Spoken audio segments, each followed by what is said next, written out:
Boa noite, meu nome é Andrea Prats, eu sou médica, sou gerontóloga, tenho mais de 30 anos de atuação na área do envelhecimento e da longevidade. É um prazer muito grande estar aqui com vocês hoje, a convite do Grupo Axé, que mantém a plataforma Cuidados pela Vida e nela criou a iniciativa Fique em Casa para se debater assuntos relacionados à pandemia que nós estamos vivendo e à saúde mental. E o tema que me coube é como cuidar dos idosos e mantê-los ativos dentro de casa. É um tema bastante complexo e antes de eu começar a responder as perguntas que me chegaram, eu gostaria de fazer algumas considerações com vocês. A primeira delas, de que pessoa idosa nós estamos falando? Porque a tendência que nós temos, o senso comum na sociedade, é colocarmos as pessoas acima de 60 anos num grupo como se eles tivessem características homogêneas, e eles não têm. Na verdade, esse é o grupo mais heterogêneo e mais diverso que existe, exatamente porque nós vamos refletir na idade mais avançada as condições de vida que nós tivemos desde a idade mais precoce. Então, somando, digamos, as condições, o acesso à educação, acesso a serviços de saúde, o nosso comportamento, o nosso estilo de vida, tudo isso somado vai refletir e vai moldar ou definir como vai ser a nossa saúde na velhice. Então, a nossa idade cronológica ela é absolutamente secundária nesse caso, porque o que é mais importante, o que define a nossa qualidade de vida na idade mais avançada, na velhice, é a manutenção da independência e da autonomia. Então, vamos lidar assim com dois extremos. De um lado, nós temos pessoas mais saudáveis, ativas, que desempenham as suas atividades com um alto grau de funcionalidade, participam da sociedade, e do outro extremo nós temos pessoas mais fragilizadas e que precisam de cuidados integrais para poder viver. E ao longo desses dois extremos nós temos uma variedade enorme de situações, com pessoas que precisam de ajudas muito pontuais, de outras que precisam pequenas ajudas ao longo do dia. Enfim, são contextos com uma variação muito grande. Por isso que eu vejo uma certa limitação em poder responder de uma forma específica as questões, porque eu não tenho, de fato, o contexto em que as pessoas estão inseridas, tá? Mas eu vou fazer o melhor que eu puder. De um modo geral, acho que as perguntas poderiam ser agrupadas em alguns temas. O primeiro deles, por exemplo, é sobre uma idosa portadora de asma que insiste em querer sair de casa. A filha está perguntando. Pensa um pouquinho sobre a perspectiva dessa idosa. Nós passamos anos incentivando as pessoas a saírem, a aproveitar a vida, a fazer uma série de atividades externas. As pessoas, às vezes, têm agendas cheias, têm uma série de compromissos, têm muito prazer no que elas fazem. E agora nós estamos pedindo o inverso. Por favor, fique em casa. Então, é necessário explicar, ter muito mais clareza a respeito da segurança necessária em que elas fiquem em casa. Esse é um entendimento que precisa ter muito claro e eu acho que também reforçar o caráter temporário dessa medida. Logo mais, ela vai poder sair, retomar suas atividades, enfim, exercer os seus compromissos, etc.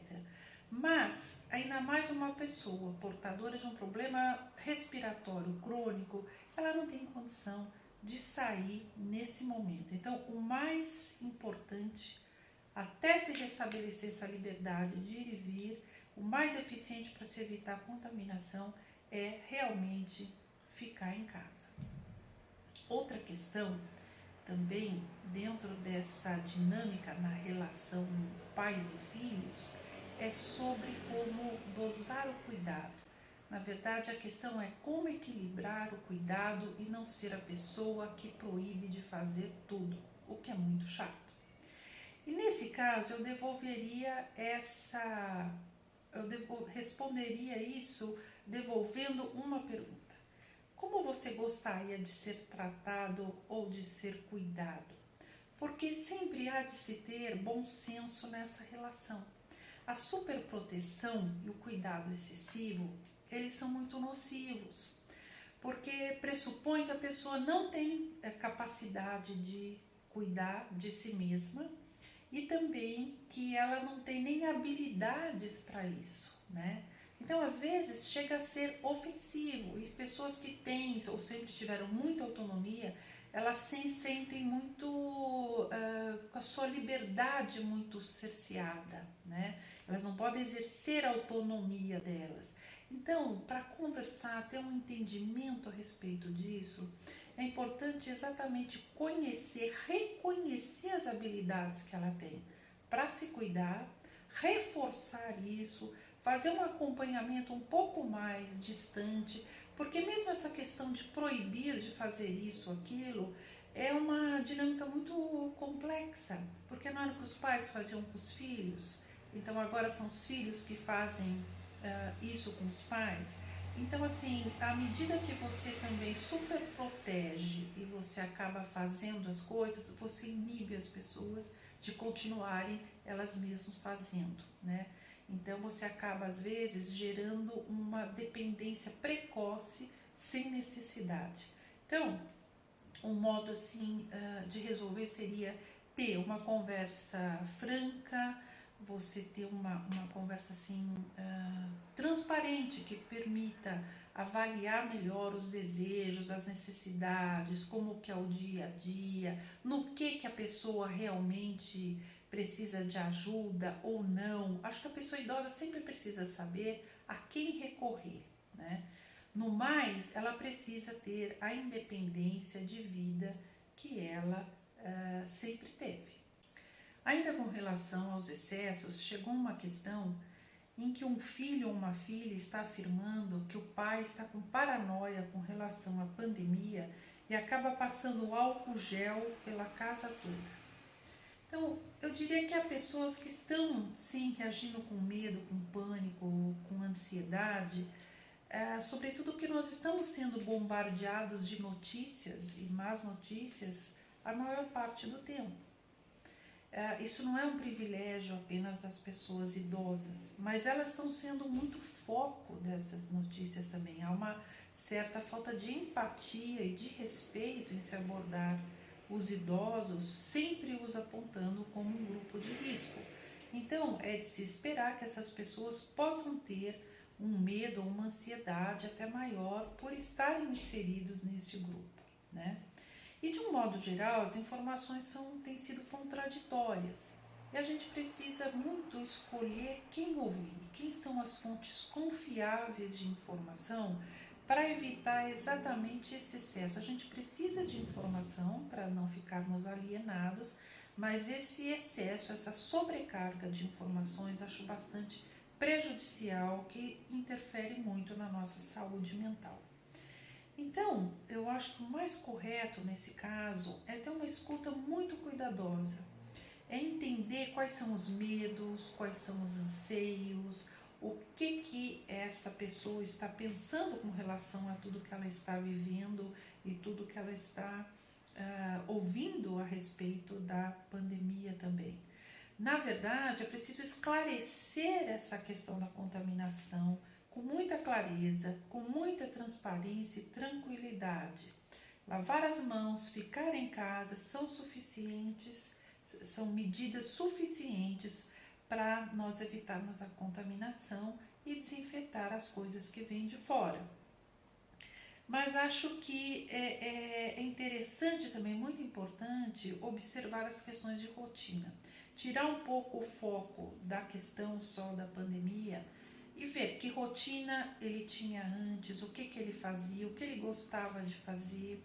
Tudo isso são acordos, são situações que têm que ser compartilhadas. Então, assim, como retomar a rotina, recriar inserir coisas prazerosas que ele possa fazer, né?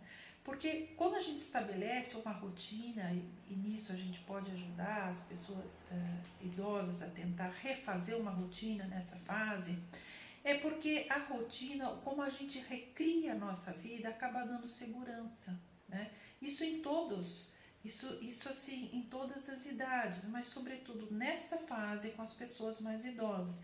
Eu acho que o modo da gente criar a rotina vai dar segurança para os dois lados, para pais e para filhos e também para todos nós, né?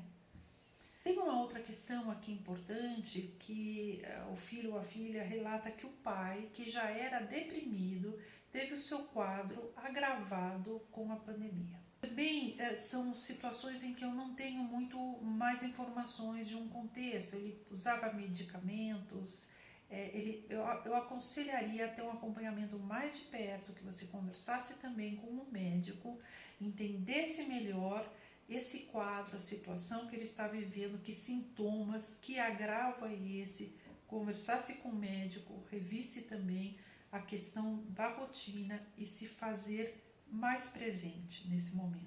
Aqui quem escreve é uma avó. Ela diz que está com muitas saudades dos netos e quer saber o que ela poderia fazer a respeito. Mas quem não ficaria sem ver os netos depois de tanto tempo, não é? O melhor modo de contornar esta dificuldade no momento é a tecnologia. A tecnologia é a nossa aliada e nos ajuda, é um instrumental muito poderoso para nos ajudar a facilitar as aproximações e fazer os contatos, né? Mas aí vai depender se essa pessoa já teve um contato prévio com tecnologia, se ela domina determinadas plataformas ou aplicativos. Ou a gente às vezes não pensa nisso, mas as pessoas idosas, elas são muito curiosas, elas têm muita vontade de estar antenadas, principalmente na relação com os netos. Então, é preciso considerar também que você possa aprender, né? Aprender a baixar os aplicativos, tem alguém que ensine. Sempre quando a gente vai ensinar alguma coisa de tecnologia para uma pessoa mais velha, é preciso ter mais paciência. Cada pessoa tem o seu tempo. Isso vai depender também de escolaridade, da função cognitiva, da capacidade de ter novos aprendizados. Então, cada um tem que esperar o seu tempo para aprender. Mas, de uma forma geral, a gente pode substituir esses encontros presenciais por encontros virtuais. Acho que isso está sendo muito falado, muito propagado nesses dias. Há vários modos de se fazer isso. E se não conseguir fazer um encontro desses, a gente pode usar o telefone, né? O importante é você ter contato, se atualizar com os netos. Os vídeos e os áudios geralmente têm muito mais impacto, né, para as pessoas mais velhas.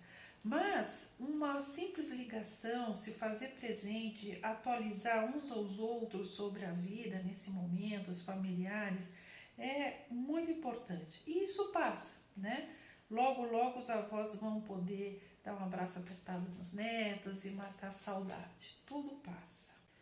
Uma das questões que chegaram também diz respeito à atividade física. Se é possível manter a atividade física dentro de casa.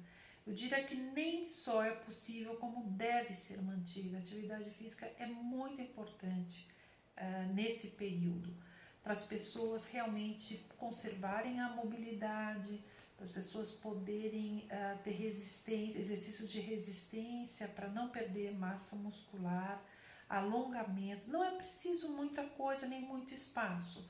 Exercícios numa cadeira, exercícios de musculação, tudo pode ser feito de forma adequada dentro de casa, desde que se tenha uma orientação e de que contexto nós estamos falando. Há, por exemplo, uma pessoa que diz que o pai já tinha uma redução de mobilidade que se agravou nesse período do isolamento. Então, o que aconteceu antes? Ele fazia fisioterapia. É importante manter e incentivar a manutenção desses exercícios e dessas atividades dentro de casa. Também porque ajuda bastante a imunidade. E falando em imunidade, a gente precisa tomar muito cuidado também com a alimentação. com a higiene dos alimentos, como esses alimentos estão chegando na casa das pessoas. Quem está preparando a refeição, o próprio idoso está preparando uma refeição adequada, porque as pessoas às vezes não querem ter trabalho ou comem qualquer coisa. Então é importante manter uma diversidade e uma qualidade nessa alimentação também para ajudar na imunidade e nesse período de isolamento. Infelizmente, nós não temos condição de responder todas as perguntas, tem assuntos variados, muito interessantes, mas me coloco à disposição caso surja alguma dúvida ou as pessoas tenham outras questões. Espero ter contribuído um pouquinho com vocês para ajudar nesse cuidado dos seus queridos dentro de casa. Vamos torcer para que esse período do surto seja contornado o mais breve possível e tudo possa voltar à normalidade. Por enquanto, nós temos que fazer a nossa parte, que é ficar em casa. Então, fiquem bem. Obrigada e boa noite.